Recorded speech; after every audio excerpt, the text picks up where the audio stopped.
കൊരിന്ത്യർക്ക് എഴുതിയ 1-ാം ലേഖനം 14-ാം അധ്യായം 33-ാമത്തെ തിരുവചനം. ദൈവം കലക്കത്തിന്റെ ദൈവമല്ല, സമാധാനത്തിന്റെ ദൈവമത്രേ. നാം ഇംഗ്ലീഷ് ബൈബിളിൽ ആ വാക്യം വായിക്കുകയാണെങ്കിൽ, for God is not a God of confusion but of peace. ദൈവം കലക്കത്തിന്റെ ദൈവമല്ല. വേറൊരു വെർഷനിൽ പറഞ്ഞിരിക്കുന്നത് God is a God of order എന്നാണ്. ദൈവം സമാധാനത്തിന്റെ ദൈവം എന്നതിന് പകരം God is a God of order.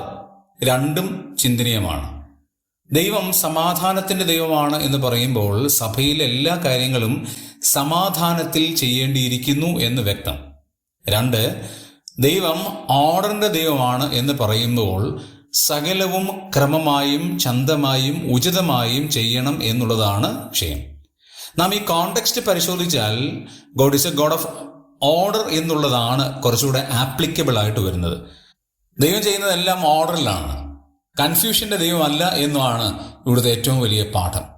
പ്രിയമുള്ളവരെ, ദൈവം ഓർഡറിലാണ് സകല കാര്യങ്ങളും ചെയ്യുന്നതെന്ന് വരികിൽ ഈ പ്രകൃതിയിൽ നമുക്ക് നോക്കി ധാരാളം പാഠങ്ങൾ പഠിക്കാനായിട്ടിടയാകും. ദൈവം ചെയ്തിരിക്കുന്ന ഓരോ കാര്യങ്ങൾ എത്ര കൃത്യമായ ഓർഡറിലാണ്.